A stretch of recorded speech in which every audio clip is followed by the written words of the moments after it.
ఓం శ్రీ గురుభ్యో నమః. శ్రీ నిరవి టీవీ ప్రేక్షకులందరికీ నమస్కారం. మనం ఎందరో మహానుభావులతో సజ్జన సాంగత్యం చేస్తూ ఉన్నాం. మనం ఎందరో మహానుభావుల యొక్క జ్ఞానాన్ని స్వీకరిస్తూ ఉన్నాం. ఇప్పుడు మన అదృష్టం క్రియాయోగ ఆచార్యులైనటువంటి శ్రీ రామ్మూర్తి గారు, పమిడిపాటి రామ్మూర్తి గారు, వారు ఎంతోమందికి క్రియాయోగ దీక్షలు ఇస్తున్నారు. మహావతార్ బాబాజీ పరంపర అయినటువంటి స్వామి శంకరానంద గారు ఋషికేశ్లో ఉన్నటువంటి పరంపరాగతంగా వారు సాధన తీసుకొని 25 సంవత్సరాల పైన సాధన చేసి వారు ఇప్పుడు దీక్షలు గురువు అనుమతితో ఎంతోమందికి క్రియాయోగ దీక్షలు ఇస్తూ ఉన్నారు. వారితో సజ్జన సాంగత్యం చేసే భాగ్యం మనకి మరొక్కసారి కలిగింది. మరొక్కసారి నేను ఎందుకంటున్నాను అంటే, ఇంతకు ముందర వారు 2 ఎపిసోడ్స్ మనకి ఇవ్వడం జరిగింది. వాటిల్లో ఎంతో క్రియాయోగానికి సంబంధించిన జ్ఞానం అనేది దాగి ఉంది. వారిని 3వ ఎపిసోడ్ నేను అడగడం జరిగింది. దానికి వారు ఒప్పుకున్నారు. ఇప్పటి వరకు వేరే ఏ ఛానల్లో కూడా ఇంటర్వ్యూ ఇవ్వని ఏకైక గురువు గారు. ఇది మటుకు ఘంటాపదంగా చెప్పవచ్చు.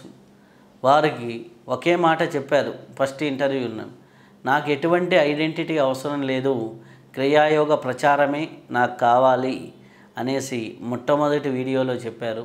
అదే మాట మీద అదే విధంగా ఉన్నారు. వారితో మరొక్కసారి సజ్జన సాంగత్యం చేసే భాగ్యం కలిగింది. నమస్కారం అండి.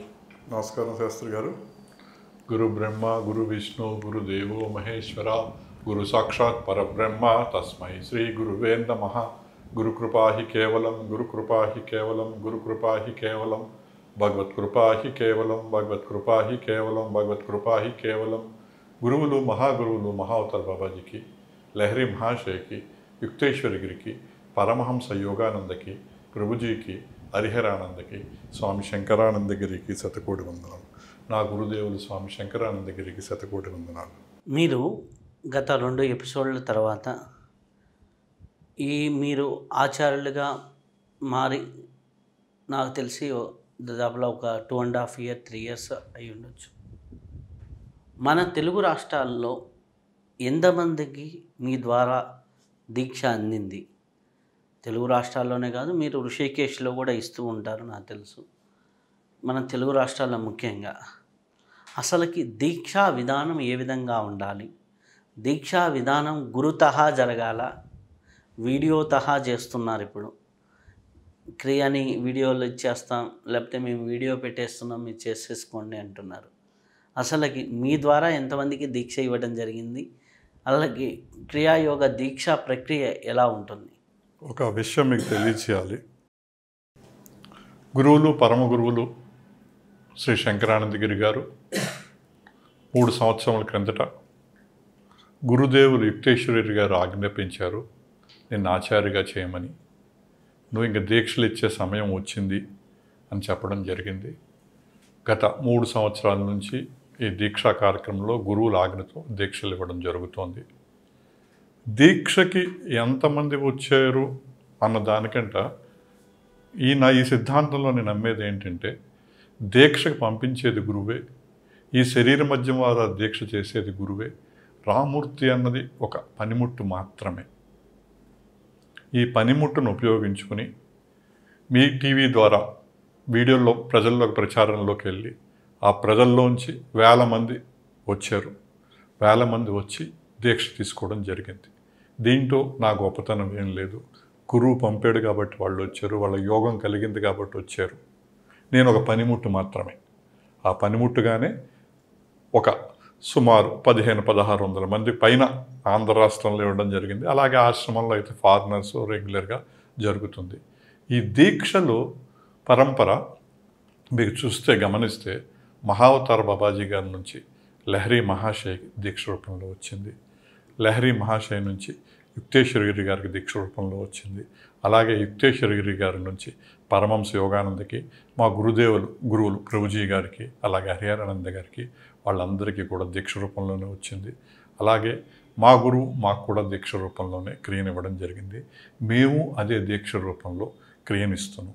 ఈ దీక్ష ఇవ్వడానికి ఒక కొంత సిస్టమేటిక్ విధానం ఉంటుంది, ఒక సీక్రెట్ సిస్టమేటిక్ విధానం ఉంటుంది. ఒక ఇన్నర్ ప్యూరిఫికేషన్, అవుటర్ ప్యూరిఫికేషన్, ఒక చిన్న హోమం, ఇవన్నీ భాగంలో ఉంటాయి. ఒకరోజు మన దీక్షలో చాలా ఎక్కువ, అంటే మా ఆశ్రమంలో 10, 15, 20 దాటి చేయరు. బట్ గురువులు శక్తి ఇచ్చి ఈ శరీర మధ్యమం ద్వారా 35, 40, 42 కూడా ఒక రోజు చేసిన రోజులు ఉన్నాయి. అది నా గొప్పతనం కాదు, నేను ఏమి చేతకాని వాడిని శరీరం ద్వారా గురువు చేయించుకుంటున్నాడు. అలాగా 40, 42, 43, 44 కూడా ఇచ్చిన రోజులు ఉన్నాయి. 44 దాటి అయితే చేయలేదు, చాలా కష్టం. ఎందుకంటే పొద్దున్న 9ంటికి మొదలెడితే 3, 3:30 అవుతుంది దీక్ష సమయం అయ్యేసరికి. కాబట్టి ఎవరైనా సరే గురు పరంపర ఉండాలి. నేను గర్వంగా నా గురు పరంపర చెప్పుకుంటాను. ఆ గురు పరంపరలో వచ్చే దీక్షా విధానాన్ని ఫాలో అయ్యి వస్తాం. దీక్షా విధానం ఉంటుంది. దీక్షలో ఒక 5 రకాల పువ్వులు తెమ్మంటాం, ఒక 5 రకాల పళ్ళు తెమ్మంటాం, దక్షిణ ఆశ్రమానికి డొనేట్ చేయమంటాం. నేను ఎటువంటి దక్షిణ నేను స్వీకరించను. గురు పరంపరలో లహరి గారి టైంలో దీక్ష ఇచ్చే సమయంలో 5 రూపాయలు తీసుకునేవారు. 5 రూపాయలు 1800 సంవత్సరాల్లో ఉంటే ఎంత అమౌంటో ఆలోచించండి. డబ్బులు ఇవ్వలేని వాళ్ళు ఎక్కువ ఇచ్చిన డబ్బులన్నీ పక్కన పెట్టి ఈ డబ్బులు ఇవ్వలేని వాళ్ళు డబ్బులు దాంట్లో వేసేవారు. అదంతా మహాయోగులు బాబాజీ గారు వాళ్ళు వచ్చి తీసుకెళ్ళిపోయేవారు. సో ఈ దక్షిణ అన్నది ముందు నుంచి వస్తుంది. మేము ఒక లిమిట్ పెట్టకుండా మీరు ఆశ్రమానికి డొనేట్ చేయండి, ఎంతో కొంత అన్నప్పుడు మనం ఏం చేస్తామంటే ఎంతో కొంతలో కూడా ప్రాబ్లం వచ్చింది శాస్త్రి గారు. ఈ సమాజంలో ఏమైపోయిందంటే ఏదైనా మనం ఫ్రీగా తెలిసేసుకుందాం ఒక 100 మంది దగ్గరికి వెళ్ళేవాళ్ళు ఎక్కువైపోయారు. సీరియస్నెస్ ఉండట్లేదు. ఏదో వస్తున్నారు, ఒక క్లాస్ ఉంటున్నారు, వెళ్ళిపోతున్నారు. ఓకే, ఆ కట్టడి చేయడానికి ఆశ్రమంలో అయితే 3000 రూపాయలు ఆశ్రమంలో తీసుకుంటారు. మేము ఆ నియమం పెట్టకుండా 3000 దాకా మీరు ఎంతో అంత డొనేట్ చేయండి ఆశ్రమానికి అని చెప్పడం జరిగింది. మేము ఎవరూ పైసా తీసుకోం. నాకు హైదరాబాదులో ఒక క్రియాయోగి ఆయన అరేంజ్ చేస్తారు ప్లేసు, విజయవాడలో ఒకళ్ళు అరేంజ్ చేస్తారు, ఇలాగ వాళ్ళ ప్లేస్లు అరేంజ్ చేస్తారు, మిగిలిన క్రియాబాన్ ఫుడ్ అరేంజ్ చేస్తారు. ఎవరితోన్నా వాళ్ళే చేసుకుంటారు తప్ప ఈ వీటి ద్వారా వచ్చే డబ్బులతో ఏమీ చేయడం జరుగుతుంది. అంతా వాలంటరీగా జరుగుతుంది. అది కూడా ఆశ్రమంలో చారిటబుల్ హాస్పిటల్స్ ఉన్నాయి, స్కూల్స్ ఉన్నాయి, వాటి ఉపయోగంగా వెళ్తుంది. దీక్షలో దక్షిణ భాగం కాబట్టి తీసుకోవడం జరుగుతుంది తప్ప మరి ఏ విధంగా కాదు. దీంతో ఎటువంటి వ్యాపారాలు చేసేది క్రియ కాదు. క్రియ అంటే ప్యూరిటీ. ప్యూరిటీ దగ్గర వ్యాపారం కుదరదు. వ్యాపారం చేశానంటే కర్మ అనుభవించాల్సింది రామూర్తి. సాధన చేసేవాడు నా కర్మ ఎందుకు? గురువు బాధ్యత తెప్పించాడు, బాధ్యత నిర్వర్తించాలి. సిస్టమ్ గురు పరంపరలో వచ్చే సిస్టమ్ని ఫాలో అవ్వాలి. ఆ సిస్టమ్ నేను వైలేట్ చేయడానికి లేదు. ఓకే, ఇలాగే మీరు అడిగారు ఆన్లైన్లో చెప్పేవాళ్ళు ఉండొచ్చు, మనం ఎవరిని క్రిటిసైజ్ చేయడం లేదు. బట్ మా గురు పరంపర గురించి వచ్చినప్పుడు యుక్తేశ్వరగిరి గారు వాళ్ళ ఆశ్రమంలో, కరూర్ ఆశ్రమంలో ఏమైతే నేర్పారో శంకరానందగిరి గారు ఎటువంటి మార్పులు చేయకుండా, ఆయన గత 65 సంవత్సరాలుగా క్రియాదీక్షలు ఇస్తున్నాడు. 65 సంవత్సరాలుగా. సో ఆయన ఎటువంటి మార్పులు చేయలేదు. ఆ మార్పులు లేకుండానే మేము క్రియ నేర్పించడం జరుగుతుంది. సో ఒక్కొక్క చోట ఒక్కొక్క విధానంగా నేర్పుతారు. దేని గురించి నేను మాట్లాడదలుచుకోలేదు, ఎవరిది మనం క్రిటిసైజ్ చేయదలుచుకోలేదు. బట్ నేను చెప్పేది ఏంటంటే, నువ్వు ఒక క్రియాయోగిగా మాడినప్పుడు, ఒక క్రియా ఆచార్యగా మాడినప్పుడు, ఒక క్రియను నేర్పుతున్నప్పుడు నీ గురు పరంపర చెప్పు. ఎందుకంటే మన సాంప్రదాయం మనకు కంటిన్యూ అవ్వాలి, మన చరిత్ర మనకు కంటిన్యూ అవ్వాలి. ఓకే, మన గురుతత్వం మనకు తెలియాలి. గురువు అన్నవాడు చాలా ఇంపార్టెంట్. కాబట్టి నీ గురు పరంపర చెప్పమని ఒకటే నేను రిక్వెస్ట్ చేస్తున్నాను తప్ప ఎవరితోడు నేను ఏం అనట్లేదు. అంటే గురు పరంపర చాలా ఇంపార్టెంట్. అది మినిమం మినిమం ఇది. ఎందుకంటే గురు పరంపర చెప్పకపోతే ఏ గురువు నుంచి వచ్చారు? ఇప్పుడు నాకు మొన్న ఉంది ఒక ఆయన వచ్చారు, ఆయన ఏదో మంత్రం తీసుకున్నారు, ఎవరో ఒక ఆయన ఇచ్చారు. మీరు ఏ గురు పరంపరలో తీసుకున్నారని బాబా గారు ఇక్కడ మన దగ్గరికి వచ్చినప్పుడు డిస్కషన్ అన్నమాట. అంటే తెలియదండి అన్నారు. ఎవరి దగ్గర అండి? ఫలానా ఆయన ఇచ్చారండి అన్నారు. ఫలానా ఆయన ఇచ్చారు, ఆయన ఇప్పుడు భౌతిక శరీరంలో లేరు. ఏ పరంపరాగతం అంటే మీరు శృంగేరా బాబా గారు అప్పుడు అన్నారు, మీరు ఏ పరంపర తీసుకున్నారో ఇప్పుడు ఈ మధ్యలో ఉన్న గురువు ఎక్కడన్నా మిస్ అయితే ఆ పరంపర దగ్గరికి వెళ్ళొచ్చు. కరెక్ట్, అడ్రస్ ఉంది నా ఫలానా పరంపర.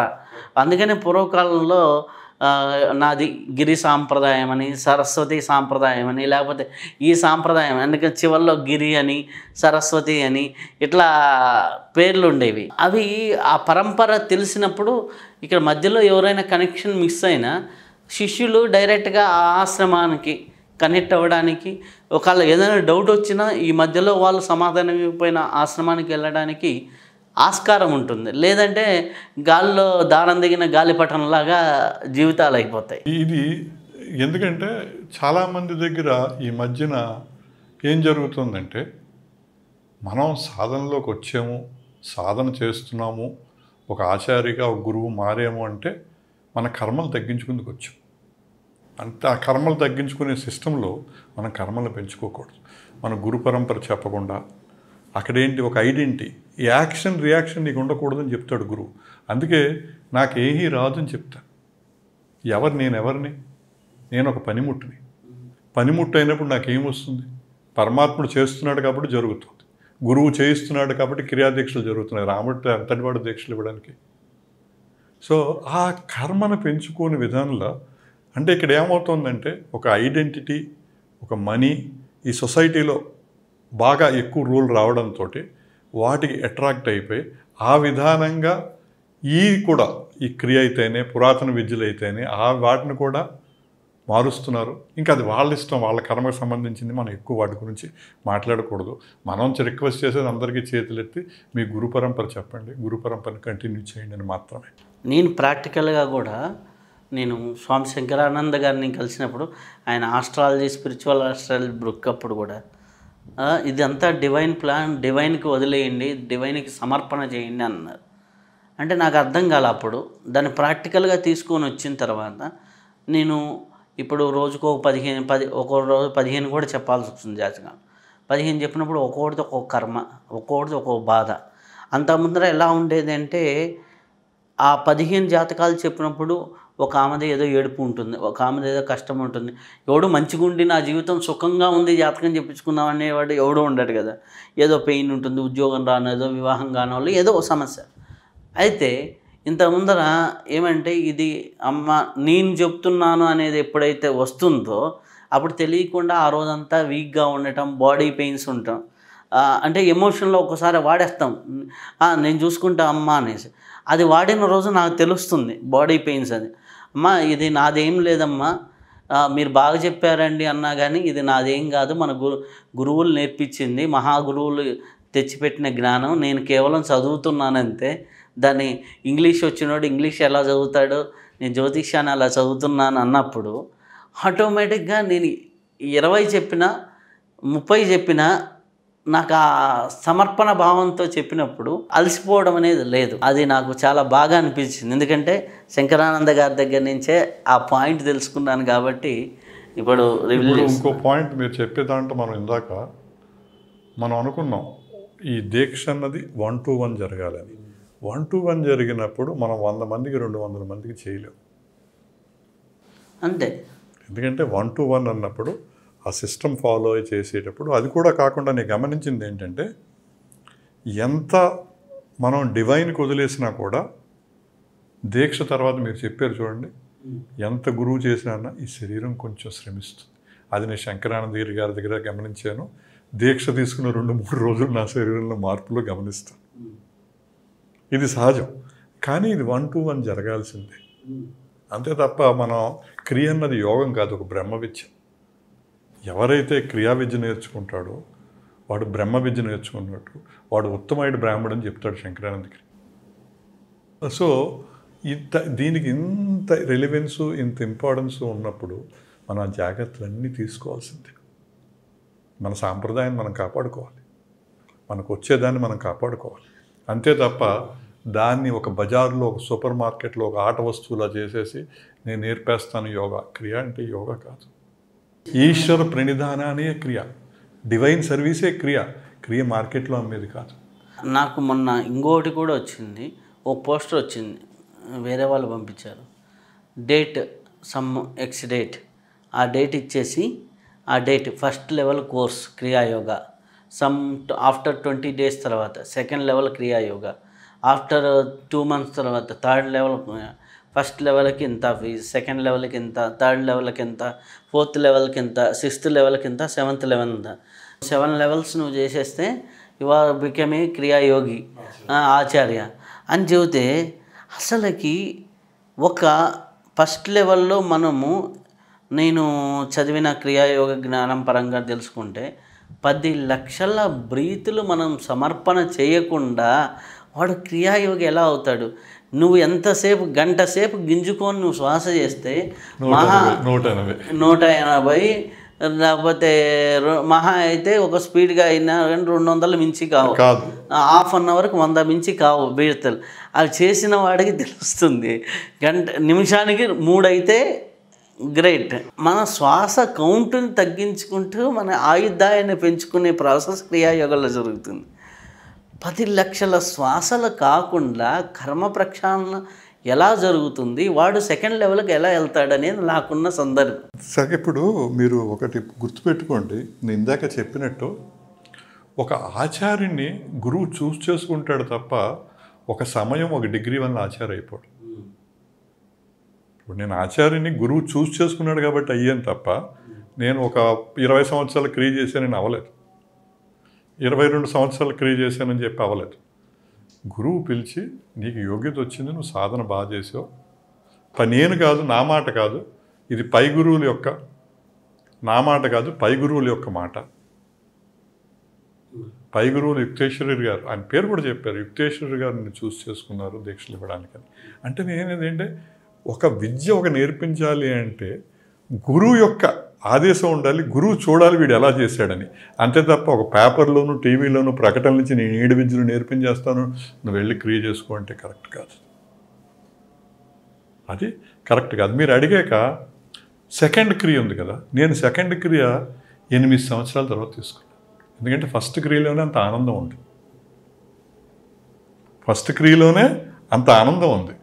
సెకండ్, థర్డ్, ఫోర్త్ స్లోగా వెళ్ళి ఎక్కడ ఫాస్ట్గా వెళ్ళలేదు. ఎందుకు? పట్టుకున్నా, క్రియను పట్టుకున్నాను కాబట్టి.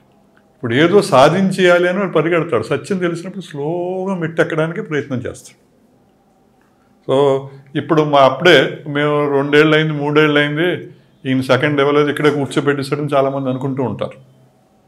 దానికి ఏంటంటే ఒక సమయం రావాలి, ఆ సమయంతో పాటు మనం తీసుకెళ్ళాలి. అంతే తప్ప బ్లైండ్గా మార్కెట్లో ఎవరో చేస్తున్నారని చెప్పి మేము ఫాలో అవ్వం. మా గురు పరంపరలో ఒక సిస్టమ్ ఉంది, ఆ సిస్టమ్ని ఫాలో అయ్యే మేము ముందుకెళ్తాం. సో థర్డ్, ఫోర్త్, ఫిఫ్త్ అంటే నా గురువులు ఇచ్చేది ఫస్ట్, తర్వాత సెకండ్ ఏ, సెకండ్ బి, థర్డ్ ఏ, థర్డ్ బి, ఫోర్త్ ఇచ్చి నీకు ఇంకా పైన ఏదైనా క్రియ కావాలంటే నీకు డైరెక్ట్గా హాస్టల్లో జరుగుతుంది రామ్మూర్తి, ఇంతవరకు మాత్రమే నా పర్మిషన్ ఉందని శంకరానందగిరి గారు చెప్పారు. చెప్పిన తర్వాత నేను ఆచార్య చేశాను.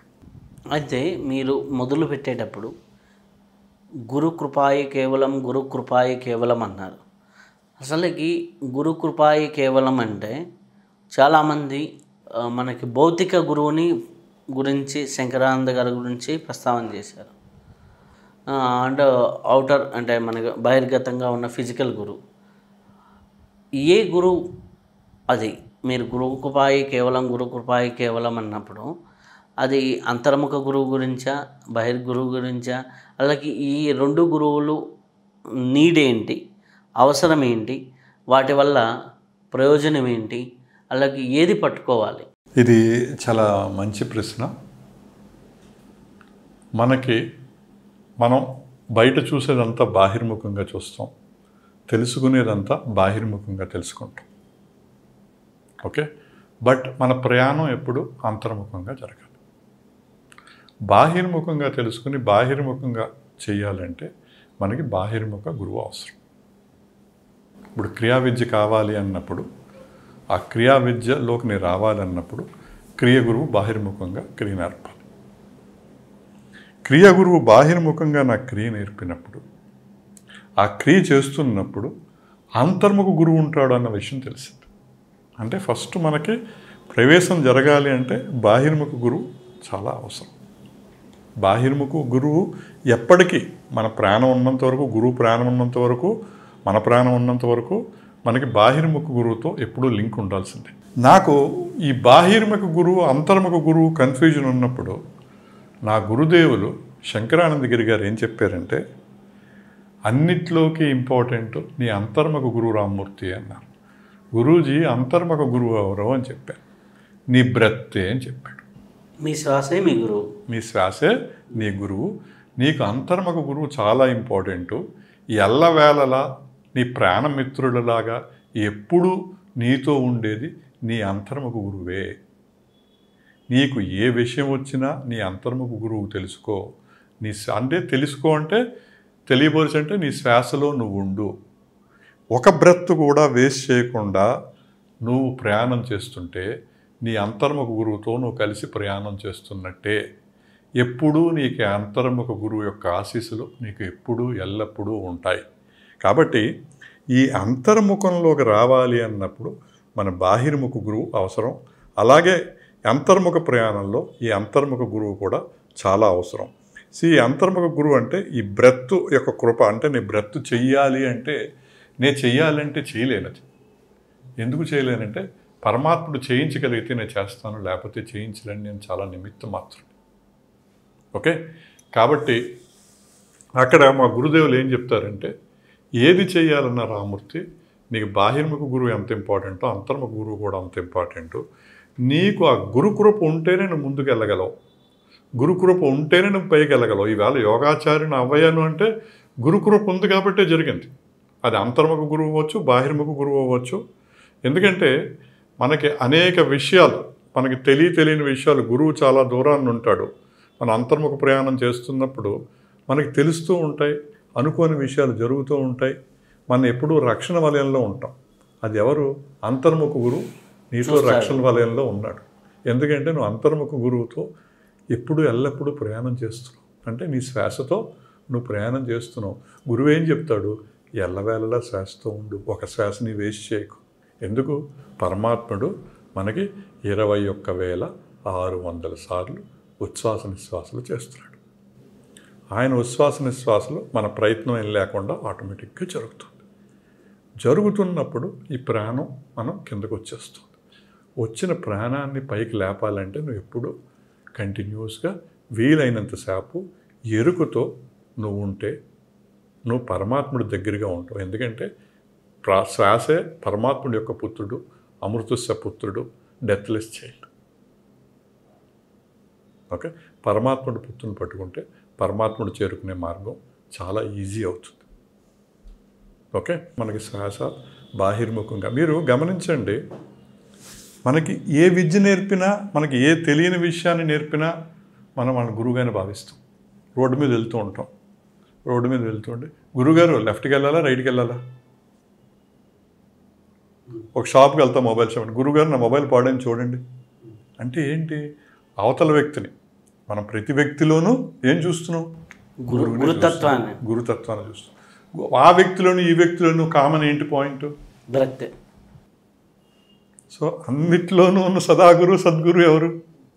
బ్రెత్తే, శ్వాసే. అది నీ ప్రయాణం చేసినప్పుడు నీకు అంతర్ముఖ గురువు అవుతాడు. నీ ప్రయాణంలో అయినా నీకు అంతర్ముఖ గురువు అవుతాడు. నీకు అంతర్ముఖ గురువు అయ్యి ఎప్పుడూ నువ్వు శ్వాసలో ఉన్నప్పుడు నీకు అంతర్ముఖ గురువు ఎప్పుడూ నిన్ను గైడ్ చేస్తూ ఉంటాడు. నిన్ను ఎప్పుడూ ప్రొటెక్షన్లో ఉంటాడు. శంకరానంద గారు అదే చెప్తాడు. నాకు ఏదైనా డౌట్ వచ్చినప్పుడు వెళ్ళేటప్పుడు ask your breath, ask your guru అనేవాడు. ఆయన డౌట్లు చెప్పేవాడు కాదు, యువర్ బ్రెత్ విల్ ఆన్సర్.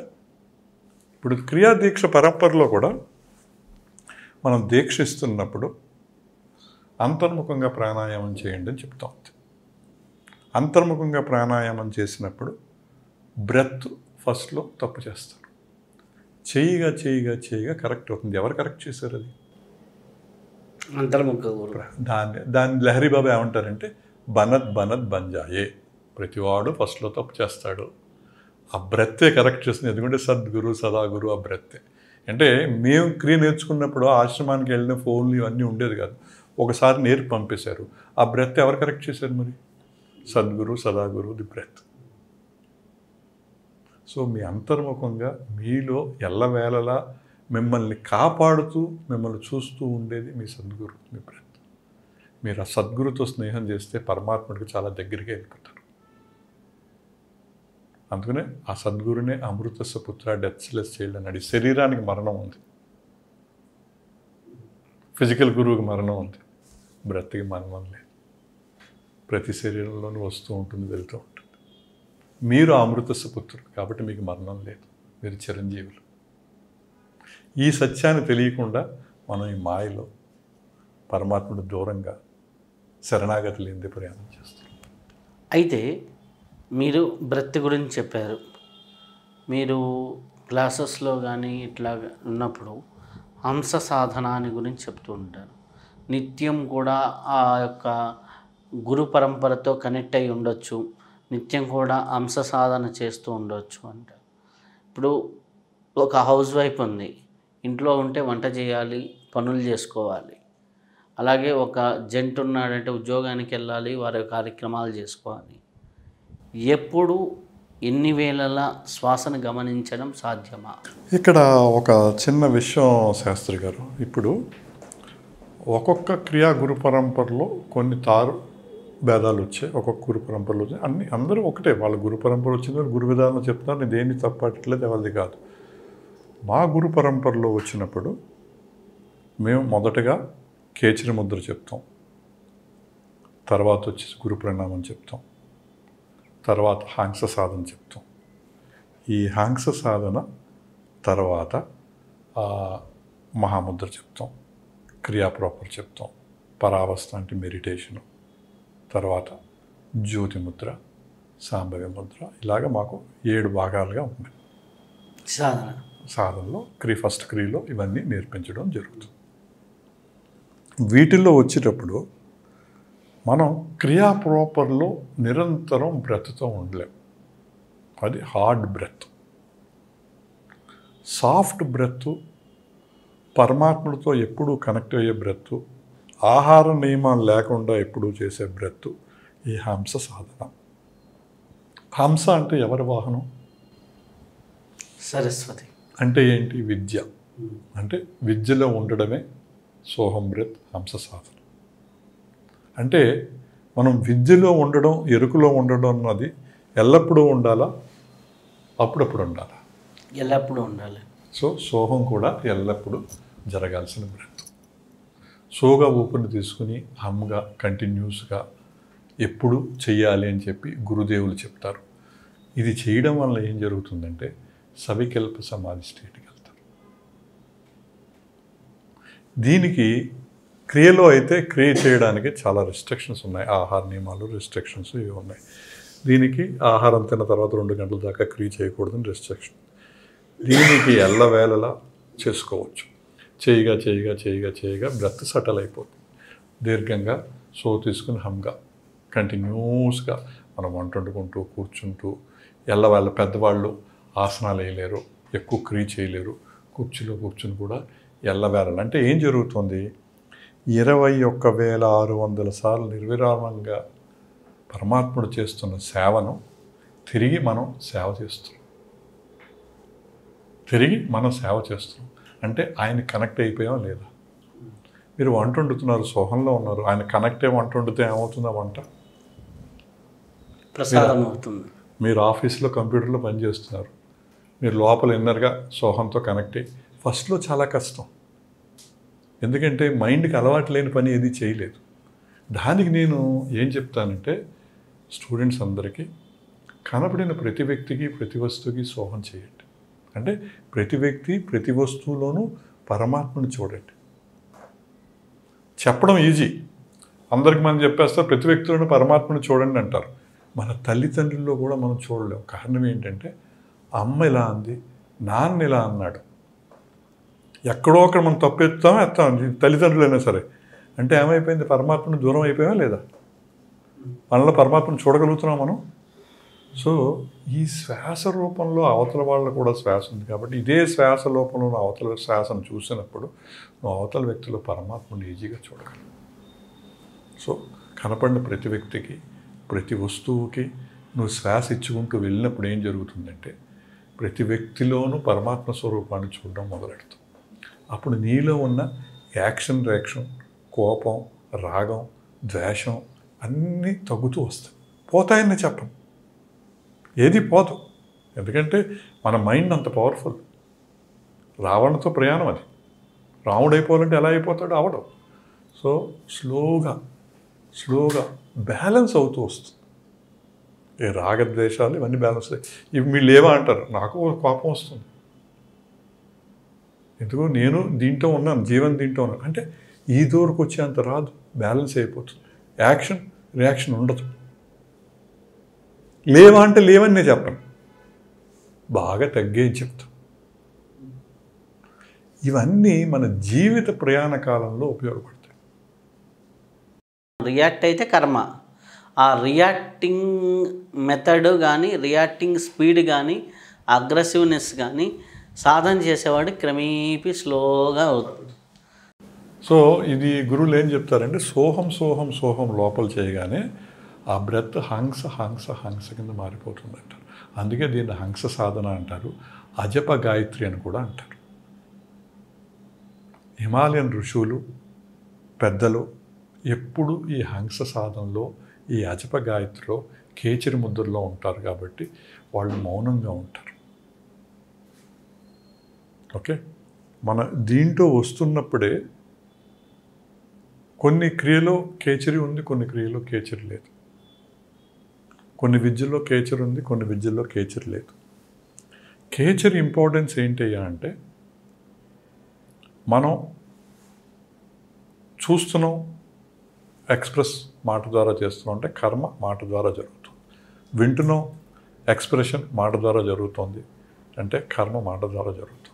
అలాగా ఏం పని చేసినా మనం ఎక్కువ మాట ద్వారా కర్మ చేస్తున్నాం. కర్మలు పెరగడానికి మనం మాట్లాడడానికి చాలా ఎక్కువ ఉంది.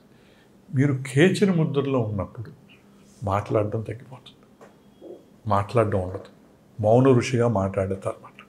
అలాగే బ్రెయిన్ కూడా బ్యాలెన్స్ అవుతుంది. అందుకనే క్రియ అంతా కేచరిలో చేయాలి, ఎల్లవేళలా కేచరిలో ఉండాలని మా గురువులు చెప్తారు. ఎల్లవేళలా మీరు ఏ పని చేసినా కేచరిలో ఉండండి, మౌనంగా ఉండండి. కొంతమంది బ్రెత్ గమనించమని చెప్తారు, మా గురుదేవులు బ్రెత్ చేయమని చెప్తారు, సోహం చేయమని చెప్తారు. నిరంతరం సోహంతో ఉండు, నిరంతరం హంస సాధనతో ఉండు, నిరంతరం కేచరి ముద్రలో ఉండు. నువ్వు ఎప్పుడు పరమాత్ముడి దగ్గరగా ఉంటావు. నువ్వు ప్రతి వ్యక్తి ప్రతి వస్తువులోనూ పరమాత్మను చూస్తూ నీ ప్రయాణాన్ని ముందుకు సాగిస్తావు. సొసైటీలో మనం బ్యాలెన్సే వెళ్తాం. పోతాయని నేను ఏది చెప్పను, ఎందుకంటే పోవడం అంటే మళ్ళీ మన మహర్షులు అయిపోయినట్టే. సో మనం ఏంటంటే సంసారంలో ఉండి సాధనలో సమతుల్యంగా ముందుకు సాగాలి అంటే కేచరి ముద్రలో ఉండాలి, హంస సాధనలో ఉండాలి.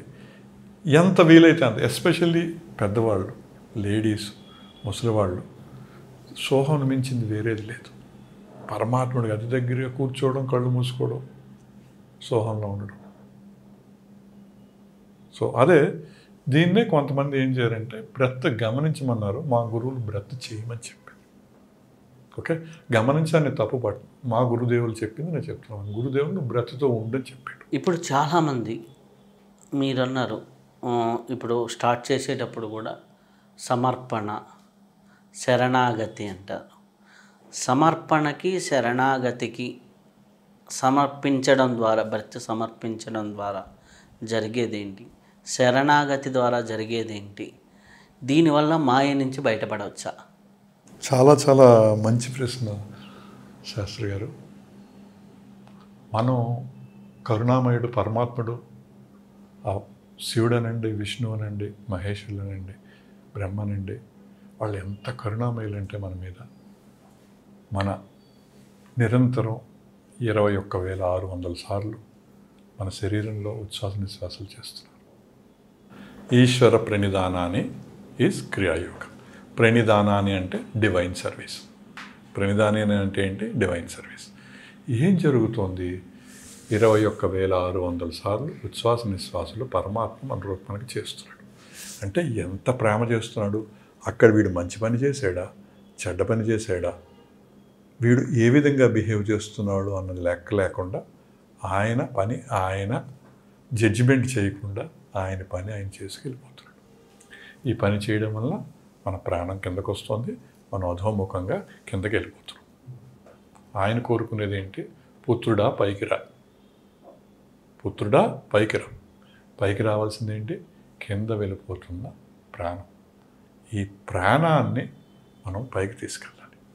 ఇంతవరకు అన్నిటికీ మూలం మనం ఏమనుకున్నాం? బ్రెత్ అని చెప్పాం. మీరు చూస్తున్నారు, దాని వెనకాల బ్రెత్, మాట్లాడుతున్నారు మీరు బ్రెత్. మన ఇంటర్వ్యూ జరుగుతోంది, బ్రెత్ ఉంది కాబట్టి మన ఇంటర్వ్యూ జరుగుతోంది, లేకపోతే మన ఇంటర్వ్యూ కూడా జరగదు. అన్నిటికీ మూలం బ్రెత్. ఆ మూలమైన బ్రెత్తే నేను చేయలేనప్పుడు నేను ఎవరిని ఏదైనా నాది నేను చేశాను చెప్పడానికి ఏది నాది? బట్ నేను నా అహంకారంతో నేను గుడికి వెళ్తున్నాను, నేను పూజ చేస్తున్నాను, నేను జపం చేస్తున్నాను, నేను ఇది చేస్తున్నాను, ఆయన నేను ఏమైనా బ్రత్ చేస్తున్నాను చెప్తున్నాడా? సో ఆయనకి దూరం అయిపోయేది ఇదంతా. ప్రతిదీ ఆయన వస్తువే, మనదేముంది? మనం ఒక పనిముట్టు మాత్రమే, ఆయన ఇచ్చిన వస్తువును వాడుకునే వాళ్ళమే తప్ప మనం ఓనర్స్ కాదు. ఈ విషయం అర్థమైతే ఆయన ప్రేమ అర్థం అవ్వాలి. ఫస్ట్ తల్లి తండ్రి ఎవరు చూపించలేని ప్రేమ. మనం నిద్రపోతున్నా బ్రత జరుగుతోంది, మన ఉనికిని కాపాడుతున్నాడు, మనకు బయటికి వెళ్ళినా ఉనికిని కాపాడుతున్నాడు, మనం ఎవరినో కొట్టాం అయినా మనం ఏమనుకుంటే మన ఉనికిని కాపాడుతున్నాడు, తిట్టాం మనం ఏమనుకుంటే మన ఉనికిని కాపాడుతున్నాడు. అంటే మన మీద ఆయనకి ఎంత ప్రేమ ఉంది ఆ పరమాత్ముడికి. అటువంటి ఉన్న పరమాత్ముడికి అన్ని వస్తువులు ఆయన అయిపోయినా మన అహంకారంతో నాది నాది నాది నాది అని దూరంగా ప్రయాణం చేస్తున్నాం. ఆయనకి దగ్గర ప్రయాణం చేయాలంటే ఆయన శరణాగతి కావాలా, అవసరం లేదా?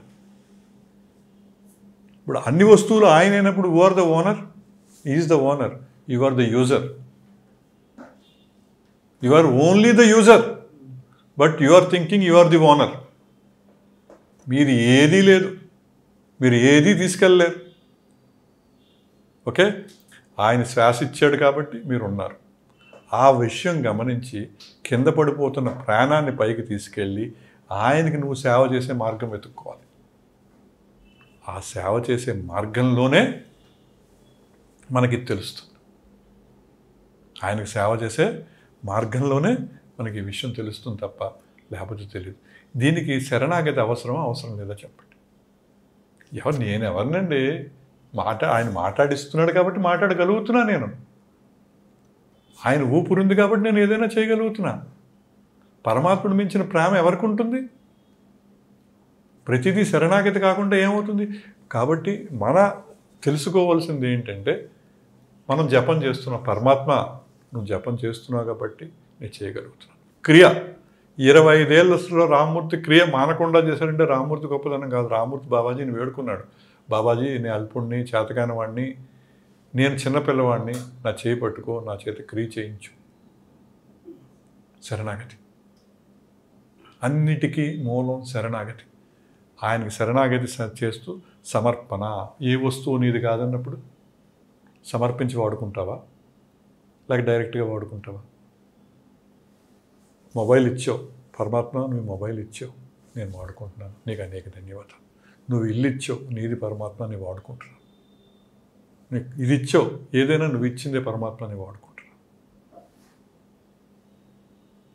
క్రియ, ట్రూ క్రియలో ఇదే క్రియ.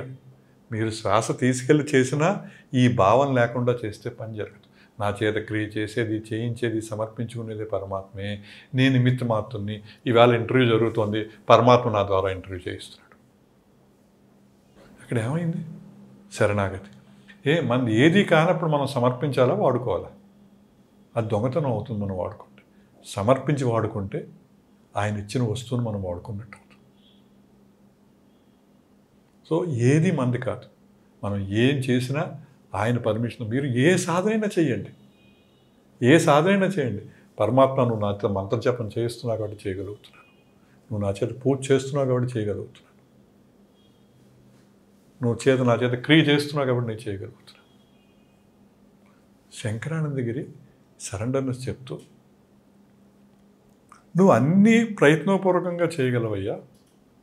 ఒక బ్రెత్ని ప్రయత్నం, నువ్వు క్రియ నేర్చుకున్నా, క్రియాయోగుడు అయినా ప్రయత్నపూర్వకంగా బ్రెత్ చేయలో మర్చిపోతావయ్యా.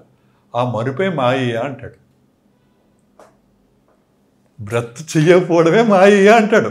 నీకు అన్నీ గుర్తుంటాయి. తల దూకోవాలని గుర్తుంటుంది, మైండ్లో ప్రిపరేషన్ అయిపోయింది. బుక్ చదువుకోవాలని గుర్తుంటుంది, వాక్ చేయాలని గుర్తుంటుంది, ఆహారం తినాలని గుర్తుంటుంది. కానీ క్రియ నేర్చుకుని కూడా బ్రెత్ చేయాలని నీకు గుర్తు రాదయ్యా, అదే మాయయ్యా అంటాడు. ఆ మాయలోంచి బయటపడాలి. బ్రెత్ చేస్తే మాయలోంచి బయటపడినట్టే అంటాడు.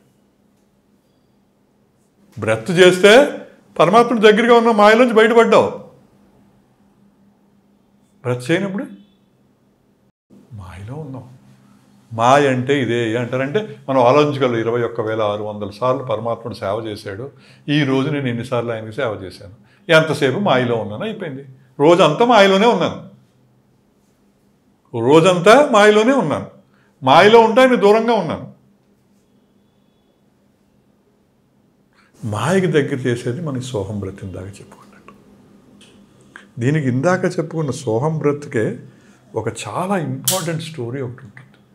స్వామి యుక్తేశ్వరీర్ గారి స్టోరీ ఇది. మీరు అడిగిన దానికి ఈ క్రియ ఎప్పుడు ఎందుకు చెయ్యాలి, ఎప్పుడు బ్రతుతోటే ఎందుకు ఉండాలి, ఎప్పుడు ఈ మాయలోంచి ఎలా బయటపడాలి అంటే మార్గం ఏంటి అంటే యుక్తేశ్వరీర్ గారు ఏం చెప్తారంటే, ఒక బొగ్గు గనుల వ్యాపారం ఉన్నాడు. బొగ్గు గనుల వ్యాపారం చేస్తున్నాడు. వ్యాపారంలో పనివారి వలన చాలా నష్టాలు వచ్చాయి. సరిగ్గా టైంకి రాక, వాళ్ళు చేయక, శ్రామికుల వలన చాలా కష్ట నష్టాలు వచ్చాయి. దానికి మార్గం తెలియక పరమాత్ముడు శరణ వేరాలని హిమాలయాస్కి వెళ్ళి పరమాత్ముడు శరణ కోరుతాడు. పరమాత్ముడు శరణ కోరితే, ఏమయ్యా ఎందుకు వచ్చావు, నీకేం కావాలి అంటే, ఇలాగా నాకు బొగ్గు గనుల వ్యాపారం ఉంది, ఈ పని వారితో నాకు చాలా ఇబ్బందులు ఉన్నాయి, నేను భరించలేకపోతున్నాను, నాకు దారి చూపించి పరమాత్మ అని అడుగుతాడు. అంటే నీకు నీ దారి చూపిస్తానయ్యా, నీకు నేను ఒక భూతాన్ని ఇస్తానయ్యా, నువ్వు ఏ పని చెప్పినా భూతం చేస్తుందయ్యా, కానీ పని చెప్పకపోతే అది నేను తినేస్తుందయ్యా అని చెప్తాడు. పర్వాలేదు, నాకు వేల సంవత్సరాల పని ఉంది, మహాప్రసాదంగా భూతాన్ని స్వీకరిస్తాను, భూతాన్ని నాకు ఇవ్వండి అని చెప్తాడు. భూతాన్ని ఇమ్మంటే భూతాన్ని ప్రసాదించడం జరుగుతుంది. బయటకు వస్తే భూతం వెయిట్ చేస్తూ ఉంటుంది. నా పని ఏమిటి అంటుంది. మా ఊరు వెళ్ళాలి అంటాడు. వీడు హిమాలయంలో చాలా దూరం ప్రయాణం చేశాడు కదా, చాలా టైం పడుతుంది అనుకుంటాడు. టక్కని వాళ్ళ ఊరికి చేరుస్తుంది భూతం. నా పని ఏంటి అంటుంది. వీడు ఆ బొగ్గు గనుల చోటకి తీసుకెళ్ళి ఒక 10 మంది 1 సంవత్సర కాలం పాటు చేసే పని దానికి అప్పచెప్పి వచ్చి రిలాక్స్డ్గా, అమ్మయ్యా ఐఎమ్ వెరీ హ్యాపీ, ఇప్పుడు పని వాళ్ళతో నా ప్రాబ్లం లేదని కూర్చుంటాడు. కొన్ని నిమిషాల తర్వాత భూతం వెనక్కి వచ్చి నా పని అయిపోయింది అంటుంది. ఏంటి అలా అయిపోయింది? వెళ్ళి చూస్తాడు, అయిపోతుంది. ఇప్పుడు ఒక 5 సంవత్సరాల పని ఇచ్చి కూర్చుంటాడు, అయిపోతుంది. ఒక 10 సంవత్సరాల పని ఇచ్చి కూర్చుంటాడు, అయిపోతుంది. అలా ఒక 50 సంవత్సరాల పని ఇస్తాడు, అయిపోతూ ఉంటుంది. ఈసారి తికమగ్గా పని చెప్తాడు. చెప్తుంది, ఒక డైరెక్షన్లో నా పని చెప్పు, తికమగ్గా చెప్పకూడదు అంటుంది. సో ఇలాగా వాడు చెప్తూ ఉంటాడు. ఆ భూతం పని చేసుకుంటూ వచ్చేస్తూ ఉంటుంది. ఒక స్టేజ్ వచ్చేసరి వాడు చెప్పడానికి పని లేదు. కండిషన్ ఏంటి? పని లేకపోతే తినేయడం. వీడికి భయం వస్తుంది, ఇంకా నా పని అయిపోయింది అని. నా పని అయిపోయింది అని భయం వచ్చినప్పుడు ఏం చేస్తాడు? నన్ను ఒకసారి పరమాత్మ దగ్గరికి తీసుకెళ్ళు అంటాడు. తీసుకెళ్తాను. లోపలికి రా అంటే నాకు యోగ్యత లేదు, నేను బయట ఉంటాను, నువ్వు పరమాత్ముడి దగ్గరికి వెళ్ళిరా అని చెప్తుంది.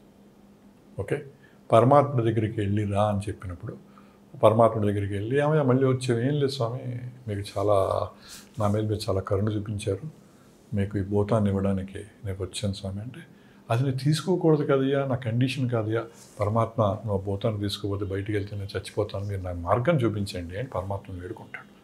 పరమాత్ముడు అతని చెవిలో ఒక రహస్యాన్ని చెప్తాడు. ఆ రహస్యం విని బయటకు వచ్చి భూతంతో చెప్తాడు, మా ఊరు వెళ్ళు అంటాడు. ఊరు వెళ్తారు. ఊరు వెళ్ళి ఒక బావి తవ్వమని చెప్తాడు. ఒక నుయ్య, బావి తెలుసు కదా మీకు, నుయ్య అంటాం మన బావి. ఆ బావిని తవ్వి బావికి 7 మెట్లు ఇటు పెట్టమంటాడు.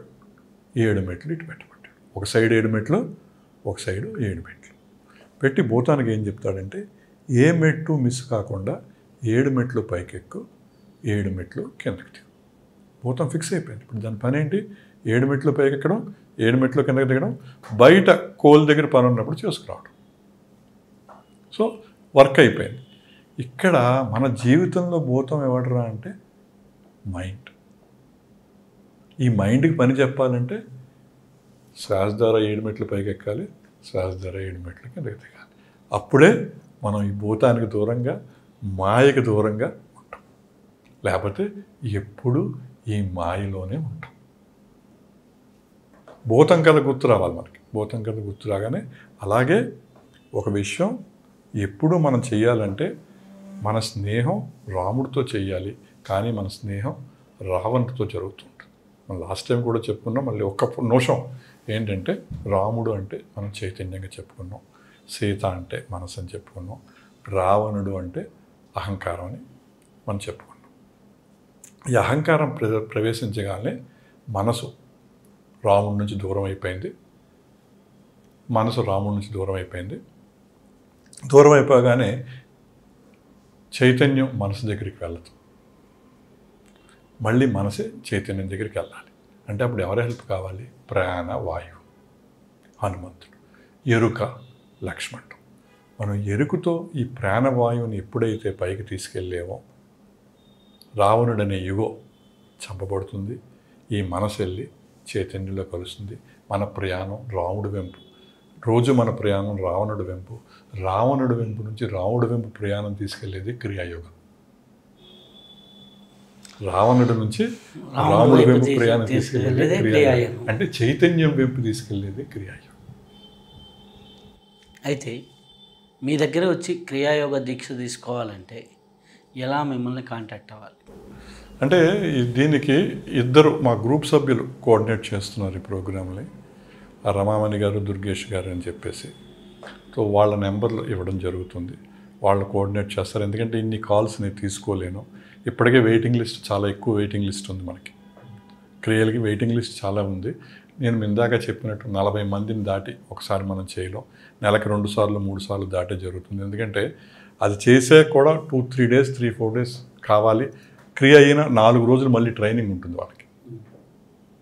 సో మనం అంత స్పీడ్గా చేసేది కాదు. దీనికి కూడా యోగ్యత, గురువు పంపించిన వాడే వస్తాడు. ఆ యోగ్యతలో కూడా మళ్ళీ యోగ్యత ఉన్నవాడే నిలబడతాడు. అది గుర్తెట్టుకోండి, వచ్చి వెళ్ళిపోతారు, మళ్ళీ యోగ భ్రష్టత్వం చెందింది అక్కడ. ఆ యోగ్యత ఉండి ఇది నాకు ఇంపార్టెంటు అని పట్టుకోవాలి. నేను పట్టుకున్నాను సాధన, నాకు బోల్డ్ సాధన మధ్యలో వచ్చాయి, ఏది కాదు. క్రియే ఇంపార్టెంట్, క్రియే సర్వం, బాబాజీయే సర్వం, బాబాజీయే చేస్తున్నాడు, బాబాజీకే సమర్పించుకుంటున్నాను. ఓకే, సో మీ ద్వారా వాళ్ళ నెంబర్లు అక్కడ చెయ్యండి. ఆ నెంబర్లు కాంటాక్ట్ చేస్తే ఆ క్రియాయోగ దీక్షలు వాళ్ళని బట్టి, సమయాన్ని బట్టి కొంత సమయం వెయిట్ చేయాల్సి ఉంటుంది, తప్పదు, వాళ్ళని బట్టి ఇవ్వడం జరుగుతుంది. చాలా చాలా కృతజ్ఞతలండి. చాలా అద్భుతమైన విషయాల్ని మాతో పంచుకున్నందుకు చాలా కృతజ్ఞతలు. చాలా అద్భుతమైనటువంటి జ్ఞానాన్ని ఈసారి పంచుకున్నారు. జై గురుదేవ్, జై స్వామి శంకరానందగిరి. ఈ శరీర మధ్యం ద్వారా ఈ పలుకులు పలికించిన గురుదేవులకి, మహోతార్ బాబాజీకి, లహరి మహాశయకి, యుక్తేశ్వరగిరికి, పరమహంస యోగానందకి, ప్రభుజీకి, హరిహరానందకి, స్వామి శంకరానందగిరికి, ప్రపంచంలో ఉన్న గురువులందరికీ శతకోటి వందనాలు. ప్రేక్ష మహాశయులకి శతకోటి వందనాలు. ప్రపంచంలో ప్రతి మానవునకు, ప్రతి జీవికి, ప్రతి ప్రాణికి శతకోటి వందనాలు. జై గురుదేవ్, జై స్వామి శంకరానందగిరి. ఓం బాబాజీ. ఇప్పటి వరకు అద్భుతమైన జ్ఞానాన్ని మనం స్వీకరించాం. మరొక్క విశిష్ట అతిథితో కలుసుకుందాం. అంతవరకు సెలవు. నమస్కారం.